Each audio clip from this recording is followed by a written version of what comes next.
Welcome to a new season of the Greenpill podcast. We are exploring how technology, community, and new forms of coordination can be used to fund, build, and accelerate what matters in the 21st century. This season, I'm talking with builders, thinkers, and innovators who are pushing the edges of what's possible, from on-chain capital allocation to Ethereum to AI alignment to reimagining markets and governance. Together, we'll uncover how these ideas can bring us closer to a world that's improving every week, month, or quarter, what we call Protopia, preferable, realistic future that is constantly improving through small incremental changes over time.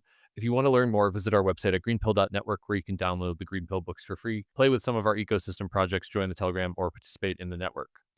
All right, today on the podcast, I have Akseli, who is the co-founder of the Economic Space Agency, a political economist, writer, and researcher known for pioneering work in post-capitalist economics, financial innovation, and the reimagination of capital as a tool for collective expression. And we are also joined by his co-authors on the book, Protocols for Post-Capitalist Expression, Dick Bryan and Jorge Lopez, who worked together to publish this work in 2023.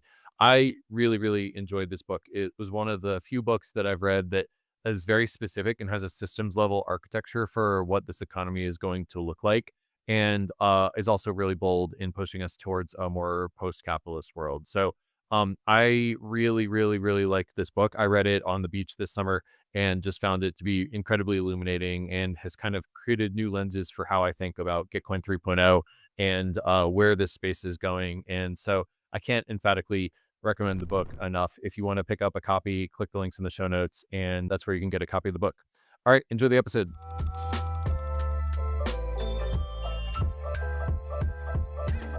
Hey, gentlemen, welcome to the podcast.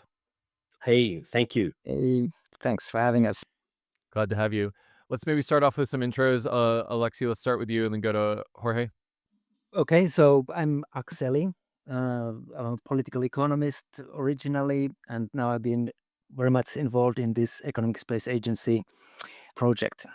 I'm Jorge Lopez. I'm also a researcher at the Economic Space Agency. And my job is giving formalization to all of this. Hi, I'm Dick Bryan. I was, before a few years ago, an academic economist at the University of Sydney, working on politics, economics, and financial derivatives was my particular point of interest. Okay, so you're an academic economist, and what branch of economics we're coming into now? But it's exciting. The coming one. Let's say I was in a department called political economy, which gives the edge to it being partway between economics and politics. Okay. Well, I have been reading the book that y'all wrote, Protocols for Post-Capitalist Expression, and I love the book. I've really just enjoyed all of the discussions that it's brought up, and I'm wondering if you could introduce the book to the audience, and I think that'll serve as a launch pad for the rest of our conversation. Okay, so if the book has a thesis, I think that it is that our computational networks, they are really fundamentally a new economic medium, but they are running an antiquated economic logic, or their economic computation is trapped in an antiquated logic. So in a sense, our current economic system has a language problem. The language it speaks, it's incredibly limited, so it can't express and thus like coordinate around certain things which I, for instance, think are very valuable, like our ecological health, community resilience, open source knowledge, care. So we're kind of saying in the book that if we want to unlock these computational networks as the substrate, as the new economic medium, we actually need to upgrade this logic, this economic logic. And this is kind of what the book says and does. And the key to this upgrading is that we start to understand economy as a networking protocol. So it's agents interacting according to certain shared understandings about what are the relationships that make the network, its state, how the state can be changed, who can do what. So underlying there are this set of rules, like a formal logic, which dictates how value is defined, coordinated, measured, and distributed, and also this sets the limitations and outputs of this network, and it defines like what kind of economic agency does it enable to its participants. And this view kind of is the thesis of the book, I think, and it enables us to do really two things.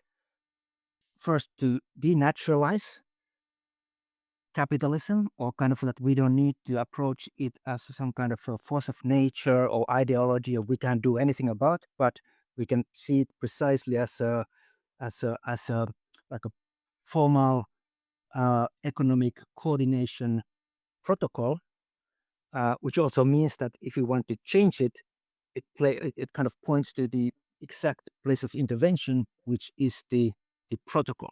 So if we want to change our economic reality, then we need to change the protocol. I think the little thing I'd add to that, wearing my hat as an economist, is that conventionally, if you want to talk about something after capitalism, it usually implied bureaucracy, in the left. And if you were after distributed networks, you were being aligned with the extreme right, with Hayek. I think we sort of had this notion that we shouldn't concede distributed systems and distributed networking to the right wing, to the Hayekians, that we needed to retrieve that and say, this can be part of a coordinated, distributed, communally based, collective agenda of coordination. And it's by meeting these guys that I suddenly had this awareness that there were ways of building an alternative to capitalism that wasn't going to be about endless frigging meetings to get to make decisions or just reverting to hierarchy. So if you have any particular questions for me, actually, that I can answer too. Otherwise, what is been coming to my mind that might be a sort of like also very grounding is like perhaps we can share a little bit of how the book came about to contextualize it. That'd be great. Yeah. Well, Like, I'd say I got sick of you guys just wanting to talk and argue, and I decided I'll just start writing the frigging book. Let's ship something. Yeah. yeah. So basically, it started with Dick's initiative as our white paper on the early blockchain days. And it became our surface of collaboration for many years, actually, because really one of the things that you probably already noticed is that it is a multidisciplinary effort. And breaking across disciplines is non-trivial, as we found out. One of the most valuable things that the book provided is a surface in which we cohere our ideas and sort of like reflect them upon each other, upon an artifact that was emerging. So it went through, of course, many revisions, the book itself, and the artifact itself kept evolving through that. And I think that is important to highlight and bring to the fore. It implied a lot of trust too, because it sort of required each of us from our quite diverse backgrounds to say, when the other person says, I can see something, I can't nail it, but I can see it, that the other people go with that and say, well, we'll try and facilitate that and reinterpret it to within our own knowledge backgrounds. But so it's there's been a bit of trench warfare along here too, intellectually, but it has had a common spirit of saying whatever we talk about as a social form of coordination, it can't just be through the eyes of programming, or just through the eyes of an economist, or just through the eyes of a political scientist, or a cultural studies person, or a game designer, and they're all the people we have on our team. It's got to be finding the sweet spot between those domains. Yeah, and so I'm wondering how you all landed on protocols as the unit of progress or the unit of analysis here. I mean, what makes protocols a better language for post-capitalist expression than like things from each of those domains: money, markets, contracts, culture? Why protocols? Yeah, that's also like a question right to the spot. I think there are at least two very clear reasons, which kind of for me it took a little bit of time also to understand its like power. Earlier, kind of I was talking about self evidences, things like that, but really they're the protocols. And what I'm meaning here is that kind of from our analysis, like political analysis, that from that perspective, it kind of has been clear for a long time that in this era of like semiotic inflation, like post-truth, AI-generated content, like this constant crisis of trust.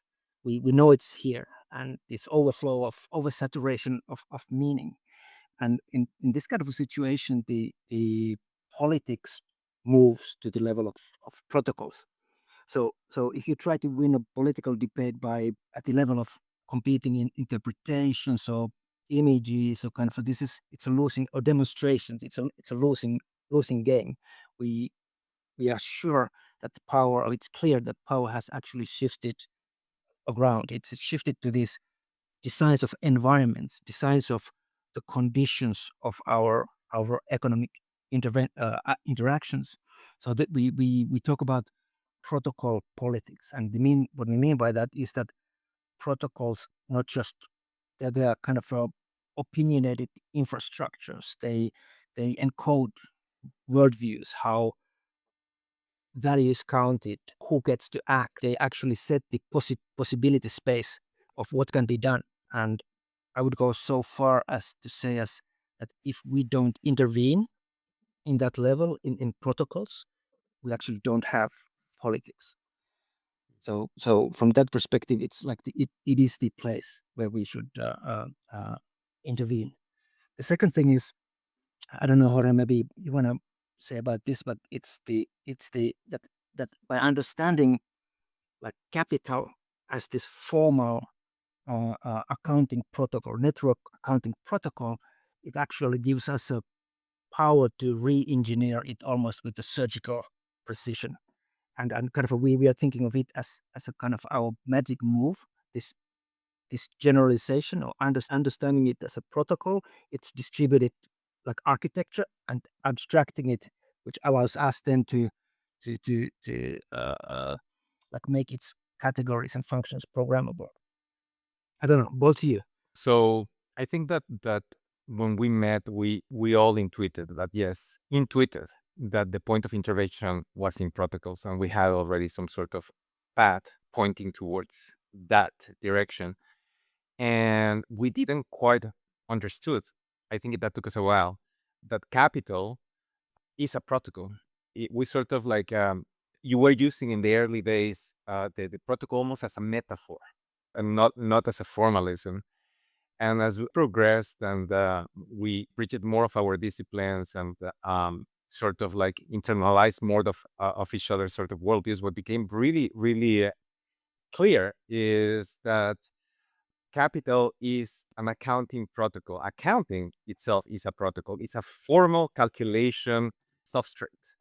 And it became very clear as we were sort of like trying to create an alternative protocol with different categories, that there were parallels, that there were things that, like for instance, in our own designs, were missing, that we were sort of kind of blind that capital was doing. And as we were sort of trying to see, like, okay, why capital works? Why is this like wooden bootstrap or wooden scale, or we will end up referring down to capital? And what happened is like we found ourselves coming up with kind of functional equivalents of capital categories. But the general pattern was that they were more open, more abstracted, and that abstraction allowed programmability. And that move across all the different functions of capital as an economic stack will satisfy all of the design principles that we were aiming at. So it is a very, very powerful framing. So it allows us to shift the discourse from capitalism or post-capitalism into capital and post-capital, which is a much more, I think, effective form of engagement with the field. The other thought that I don't know we should go into, and I defer to you guys if you think, is like, how is it that protocols connects to this notion of formal grammars, and how our formal grammars and accounting as a formal grammar allows us to bridge politics, economics, media theory, game design, basically Yeah, how it that's emerged a as this like interdiscursive bridge. yeah, that's a good point because it was the time of the books publishing, I think that it was really like we were talking about economic grammar, especially, and like you said, it emerged as the common surface which we could all kind of interoperate through. and understand each other. Yeah. Yep. I was going to answer my own prompt and say that the thing that came to mind as I was reading the book is there's this idea that Venkatesh Rao always talks about. It's called a white-headed dance, and it basically goes like this: civilization advances by increasing the number of complex operations that humans can do without having to think about them. And to me, that's where protocolization comes into play. Something as basic as a handshake was a protocol that we invented on the savannah to show, like, hey, I come in peace. I'm not gonna stab you or attack you or something like that, all the way up to democracy. And now we're looking at protocols for post-capitalist expression.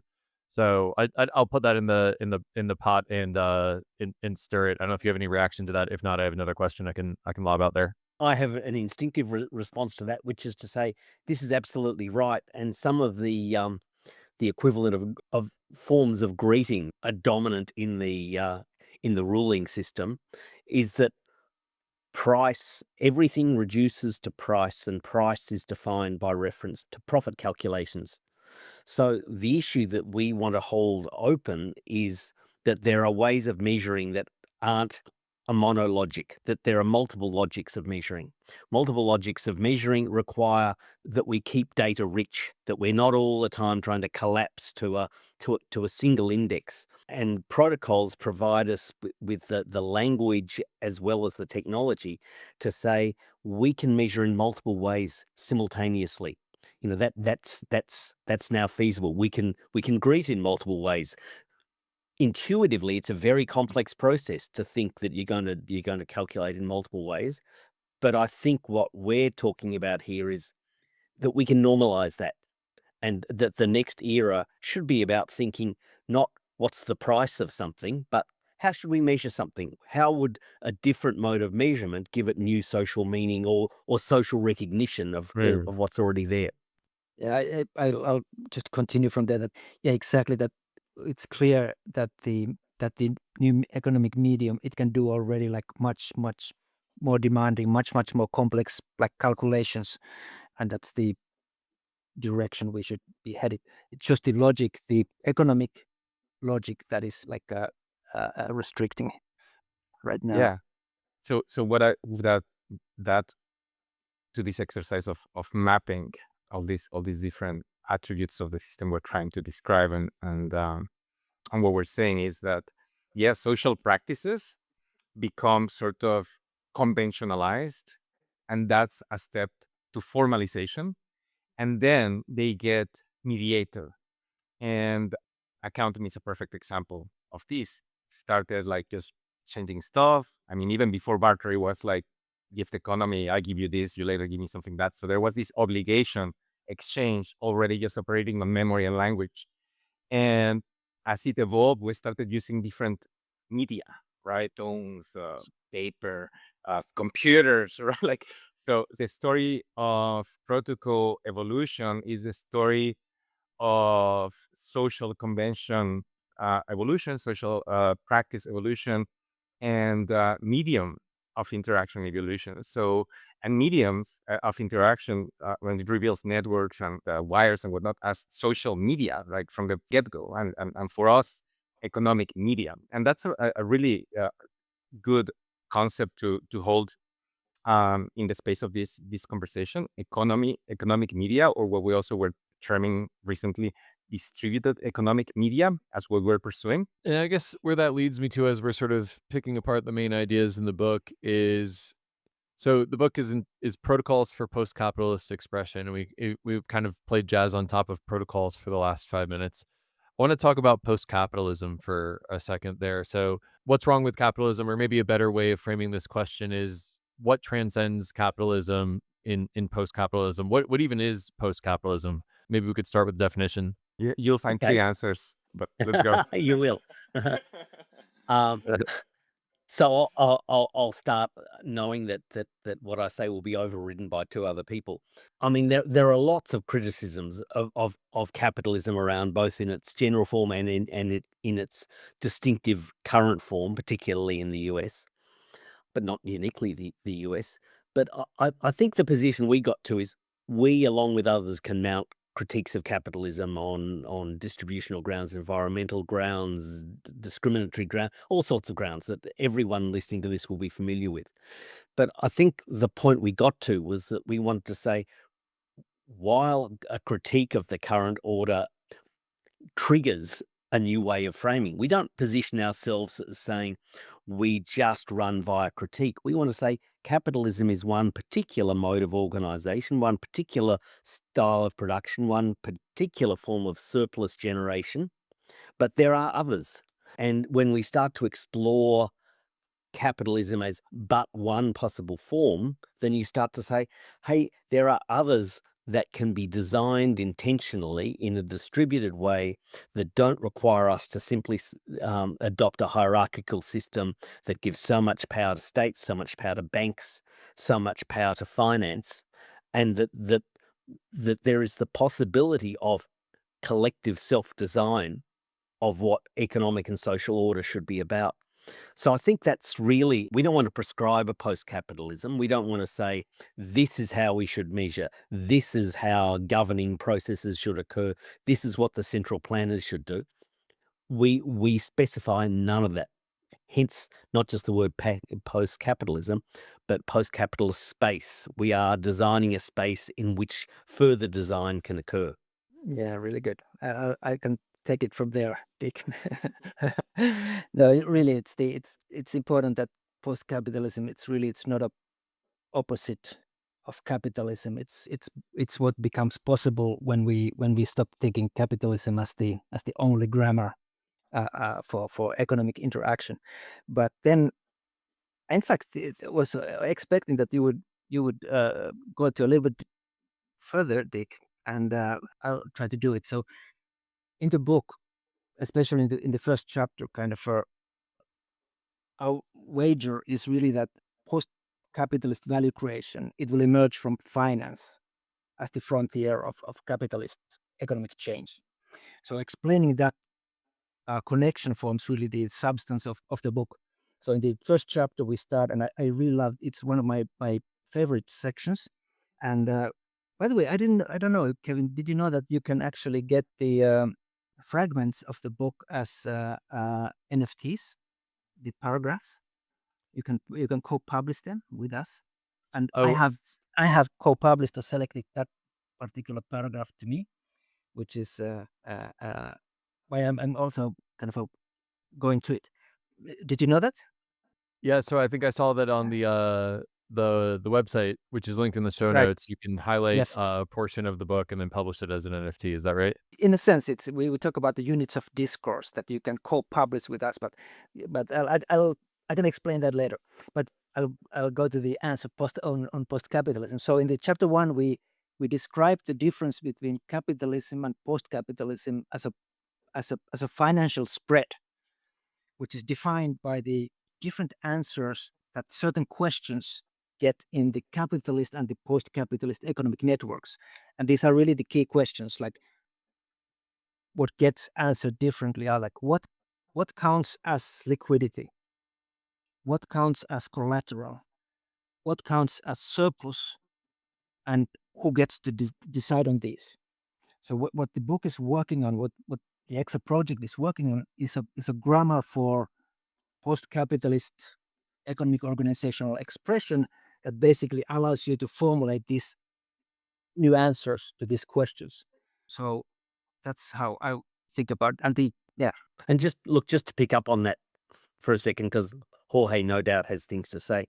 This notion of a financial spread means that the way we see the relationship between capitalism and post-capitalism is not that post-capitalism will replace capitalism. We're not in a position to determine that history, but that people will, the term we use is people will live in the spread, that they will, of course, part of their lives is going to be in a capitalist economy, and part of their lives, part of their economic activity, part of their finance can be in a post-capitalist economy. And it's important that there's the ability to move between the two. So, I mean, one of the dangers of the book, I think, is it could be seen to be setting up this autarkic economic logic, and you've got to go in there and live the rest of your life there, and you can never get out. That's a danger that might be read into the book. And I think what we'd say is it's really important that people finance commodity outputs, all sorts of outputs. They can move between the two systems, and gee, did that take some design work about how to get the movement that could go in both directions without being destabilizing. But that moves on to another question. But I don't think we should be seen as part of the tradition that says we are advocating the collapse of capitalism, and we will emerge triumphant, and ECSA will rule the world. So yeah, I would add one thing, but Jorge, do you want to? No, go ahead.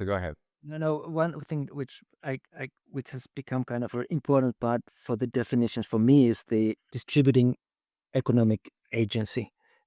That's where the post-capitalism begins, when the economic agency gets distributed to the network edge, and that's kind of what we are pushing for. So yes, that's perfect following for what I was going to say. That for me, at this stage, it's hard to separate post-capitalist from economic space agency, as we have defined it, what it means. Perhaps we should invest a little bit of time in there, and just to share the way we talk about economic space agency, or why we refer to economic space agencies. That economic space agency is a capacity to co-author economic networks and sharing the surplus that we could create with them. So it's very simple, but also very all-encompassing definition. So this is what Akseli means by pushing the economic agency to the end. What kind of economic agency? Well, economic space agency, the capacity to define, to program these spaces of economic interaction. I understand that post-capital and post-capitalism as a discourse, we don't own it. It's already like out there. But we are taking a position of what it could look like as a financial system. What we are describing in the book is a financial system. It's just one not predicated on capital, and still predicated on accounting and these markets and all the armature that makes our system a distributed computational network that is millennia old, and leveraging on these scaling properties that it has. I'm deep down the widths of a paper on the post-capital space protocol, formal specification. So it's very hard for me to decouple what we have claimed as a formal definition of what post-capital is in that paper as an accounting category. So one of the things that the paper does in order to explain post-capital as an accounting protocol, it juxtaposes its categories to those of capital. And it starts by noticing that an economic system, what makes it economic, at least at this level of distributed accounting calculation, is that it has a surplus, a surplus generating economic function. So basically, there is a self-recursive loop in the economic machine of each, like in the case of capital firms or economic agents, but also there's a self-recursive, mutually reinforced function for across the network agents, right? So in the case of capital, that is the profit logic, and the liquidity of capital is predicated on the profit logic. So when we understand that economies compute surplus value, what we can say is like, okay, so what does post-capital as a protocol computes? So it also must compute some sort of surplus, something that it aims for, something that is constantly revising itself towards in every iteration. And in the case of post-capital, formally, what this surplus is utility. So we're talking about a shift in the primacy of exchange value with use value. And Vic, I'll pass this down to you because you can speak to this much more lucidly than I do. But basically, what post-capital does is allows the calculative logic of what an economic network pursues to be tailored for a particular kind of utility while preserving interoperability. You can say capital really as the interoperability protocol. And is basically the standard protocol, the conventional economic protocol that we all use. And that's also why it has so much power. Like protocols establishes protocols too. They have network effects and traction and all these kind of things, adoption curves and whatnot. So what post-capital allows us to do is computing this surplus utility such a way that it also preserves interoperability across utilities.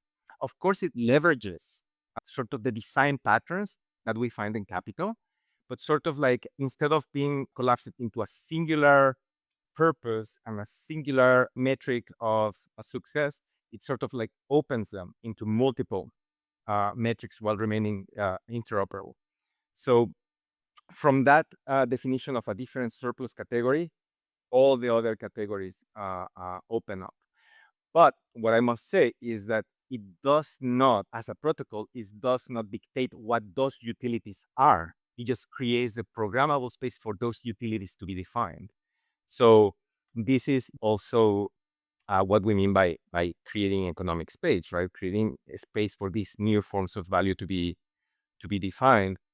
And the last thing that I will say as an important attribute before I hand this over to Dick is that in post-capital, what we've also noticed is that there's many institutions that have taken on the role of network coordination and social scaling that become sort of centralized hierarchies because of historical amortization costs and network effects like the banking system, exchanges, clearing houses. And what we've detected or we determined as all of these are just protocols, and there's nothing stopping from sharing the whole grammar, the whole formal grammar of all the protocols, and sort of like putting them all into the edge. So one of the things that we did in post-capital is risk assessment and risk taking, what the stock market does, liquidity provision and credit management, what banking system does. All these functions, exchanges, what markets do, they all have been endogenized and sort of expressed as edge protocols to really allows us to have this like distributed topology all throughout the network. So it's a formal protocol. That's the big sketches that I can give on the attributes. And I pass you the ball, Dick, on like why. Hey, Kevin, I think you need to be aware here that we could talk about this for hours, Yes. and you might have some other questions that you want to get to. Yeah. But just to add one little thing, because Jorge tagged the difference between exchange value and use value, which has a long history in classical economics going back 300 years. It sort of disappeared in the era of the love of markets. But I think we would all recognize that the virtue of investing in good stuff that's not profitable. Everyone should say society should do that. Everyone would also say in the current economic system where the market doesn't work, where there's market failure, where price signaling doesn't tell the system what people want, where you need public goods because the market signaling fails. I think we want to say when we shift the emphasis to use value and the quantification of usefulness, that these things that the market economists have to scratch their heads about and say, what do we do here? Oh, we need the state. We need public provision. We need taxation. We're saying, but these are value creating activities. They create usefulness. The problem we have in capitalism is there is a reluctance to measure them. And even if we measure them in some way, we can't incorporate that into accounting. It sort of lies out there as the ethical domain, the alternative world. And we say, no, we want to, in defining post-capitalism, we want to define all these useful things as creating value, potentially creating surplus. And that opens up that's where we get to a quite different framing of what are prices, what are markets. Those sorts of things have a different answer in post-capitalism, so as to incorporate the diverse ways in which value gets expressed in a society. Mm-hmm. And what I find kind of interesting about this is the system architecture that will allow us to create a substrate for provisioning public goods, but without the state it feels like it's very decentralized here, and I think that that's kind of the holy grail of what a lot of public goods people I hang out with are looking for. Sure, with public goods, everyone agrees that they should pay for them, but they want to do it through tax, and they have to do it through paying tax for state provisioning, because there's no way of articulating these public goods as creating value in themselves. Or then I mean, you've been experimenting with these or kind of a different innovative coordination mechanisms also, Yep. Kevin, kind of from to that. Yeah. Yeah, so, things like quadratic funding, retro funding, deep funding, conviction voting are the things that people in my network are exploring, and I'd say that they're proven at a small scale, but they're several orders of magnitude away from what you would have to have a state like Australia or the United States actually provision them in that way. Sure, and our focus is on not just how you inject some funding for these activities, but how, having injected the funding, you can declare value creation and reproduce them within a post-capitalist system, that they become self-generating because they are declared as value creation. So just to open a little bit more what Dick means in there, and like on what articulating, not articulating, it's like this is what capital has, is a problem of categories. It doesn't have accounting categories to express all of these things, because the whole calculation is predicated on monetary exchange and price, capital accumulations, right? So everything needs to be compressed into those things.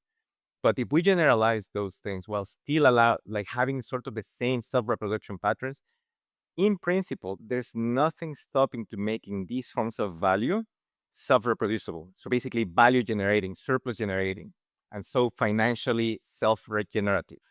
So it's not just like an input into the good things and then just like we benefit from them in commons, but giving them a logic of self-sustainability by allowing the whole network to see how the generative flows of that particular value changes the generative or influences or fits into the generative flows into another kind of value, and so on and so forth and so forth, instead of thinking of them as externalities or market saviors. Yes, indeed. But all right, that still leaves one question. And that and that they still need like bootstrapping liquidity. How do you solve for that? Is it Well, is it doesn't that time open for a that big hot question? potato? Yeah. I don't know if there's other questions in there about these or clarifications, because that's a big shift. Yeah. Okay, Well, so let me see if I can give an answer in 2 sentences. Part of what I was referring to earlier about living in the spread means that this bootstrapping phase does require an injection of capital from the capital markets, on the promise to the capital markets, or the bet for the capital markets, that this post-capitalist economy will outperform a capitalist economy. It's a good investment for capital to get in and say, there is this new way of doing economic calculation, this new being of an economy. You might want to get involved if you're looking for a good investment opportunity, but you're going to have to inject capital. And so the bootstrapping liquidity provisioning has to come from the capital markets, but then it has to cross this logical bridge and reproduce elsewhere. It can be pulled back out, but while it's alive in this post-capitalist economy reproducing, our bet is that it will perform really well as a financial asset. I mean, it feels like post-capitalism confers an evolutionary advantage to the people who embrace it, or the societies that embrace it, and that's how you bootstrap liquidity. That's how you start to build momentum into this parallel society. Indeed. I've just got my eye on the time, and it looks like we've got 12 minutes till the bottom of the hour. So I am gonna have to start moving us towards some closing questions. And in doing so, I just wanna put out there that my goal here is to give the audience a broad idea of what the ideas are in this amazing book that y'all have published, Protocols for Post-Capitalist Expression. You can pick up a copy in the show notes. Definitely recommend it. I think it was one of my best reads in the last couple of years. Yeah, is there anything that I didn't ask about the book or the work that you all are doing that you want to say, and maybe we'll use that as our final closing question and wind down the episode in the next 10 minutes on that. But yeah, anything I didn't ask that y'all want to say? Well, I'd like to hear from Jorge and Akseli about what that book was written 21, 22, published 23. So here we are 3 What years on from that. What do the you, first full version was ready end of 18, early well, 2019. that's true. Mhm. That's true. So I guess the question I want to ask you two is what do you think the innovations have been since then? I think the bridge is an important one, and the recognition. Once sort of we understood capital as an economic protocol, and we sort of like nailed down what economic protocol formally is, noticing that a lot of our own struggle and sort of even almost like cognitive dissonance over the years is trying to raise capital to create something that goes beyond it, sort of resolves when you understand that capital must calculate for profit in order to provide liquidity. So it's basically, it has an integrity that must be respected rather than opposed or sort of like just critique it, because we're all actually embedded into the practice, whether we recognize it or not, and we benefit and seek it ourselves, seeking liquidity for the materialization of this project. That realization that, okay, so it's not about only protecting post-capital values from market speculation and other, because that was our narrative for Mhm. many years. It's about respecting the calculative integrity of each system. Once we sort of shifted our thinking that way, it allows us to design a bridge that respects each other's. Okay, capital, we want sustainable liquidity, we'll give you profits. Post-capital, we want sustainable utility, we'll give you access to capital resources. So Well, that just to comment to that was an important shift in thinking, but also an important that led to an important innovation, which is the bridge. Is the most recent sort of like artifact that we've articulated. yeah, we always knew that we needed a bridge, but we kept kicking the can down the road.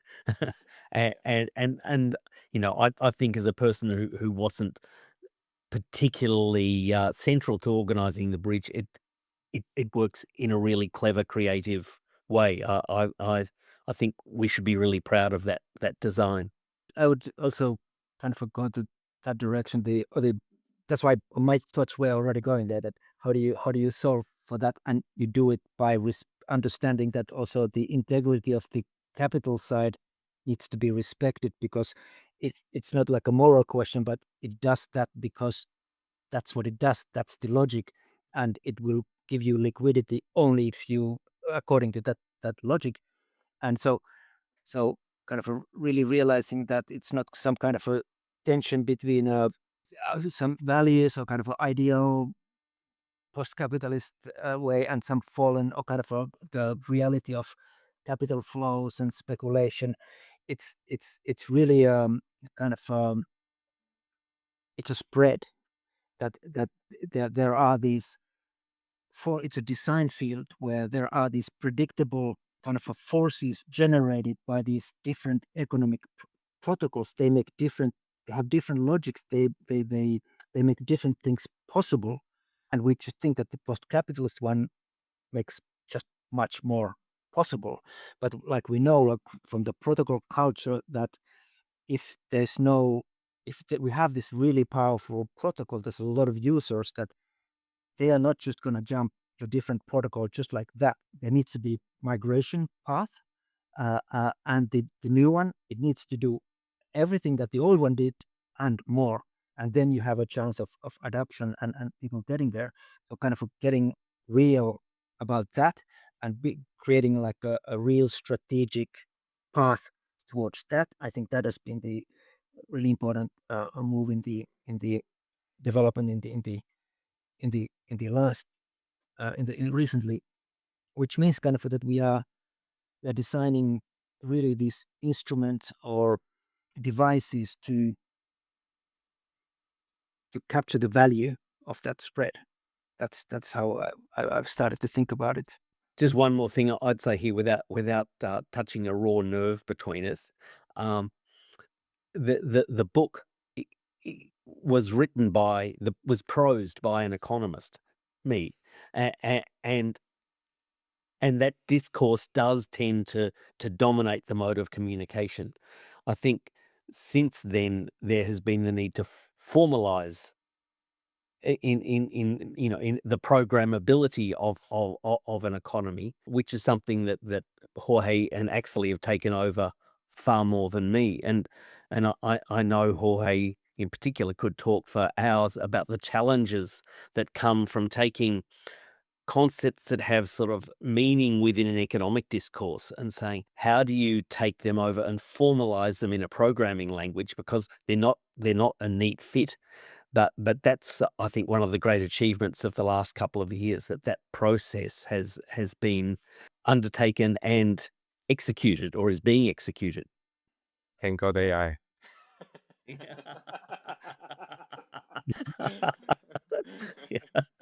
It came just in time, yeah? Yeah.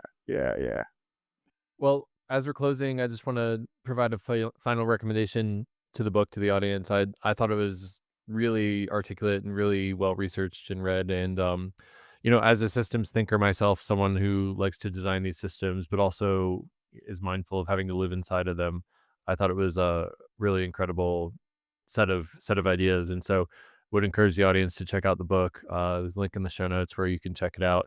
And I truly enjoyed it. And if you read it and enjoy it, please get back at me and let me know that you And enjoyed to it. us. Yeah, and also let these guys know as well.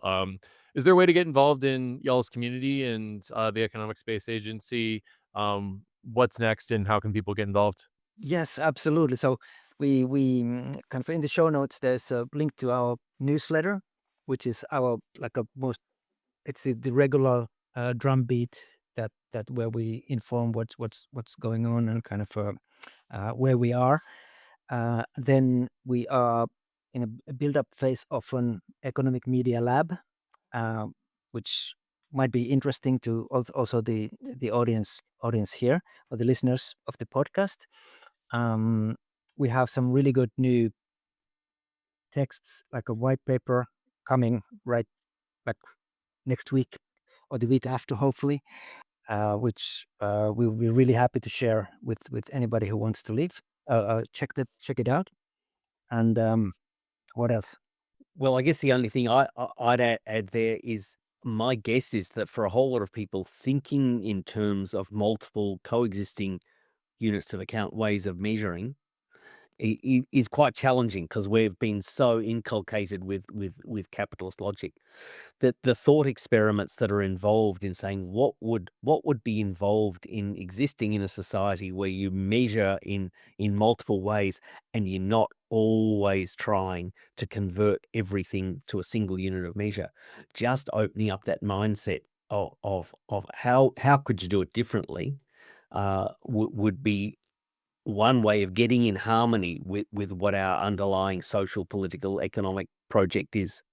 Anything that or before we break? I think I've taken enough airtime. I'm realizing the next time we do a podcast together that I'll book a 2 or 3 hour slot so that we can really dive into some deep topics. But It would be nice. Yes. the book covers a lot of these topics in I think really articulate prose. So would encourage everyone to check out the book. Links are in the show notes. Akseli, Dick, Jorge, thanks so much for joining, and Thank you. I'll see you on the internets. Thanks, Kevin. Fabulous. Thanks so Thank much, you. Kevin. Bye. Bye. Alrighty, we just heard from Akseli and his co-authors of Protocols for Post-Capitalist Expression. I am just so inspired by this body of work. I think it's incredible. I want to work together with this community in order to bring more of this into empirical practice, and I'm hoping to help to do that. And if you want to get involved, pick up a copy of the book. There's a link in the show notes. If you enjoyed this episode, we'd love for you to check out the links in the show notes and to learn more about the Greenpill Network at greenpill.network. If you value what we're doing, please subscribe, rate, and review the podcast, or share this podcast with a friend. Until next time, please keep building, please keep experimenting, and keep coordinating. Peace and love.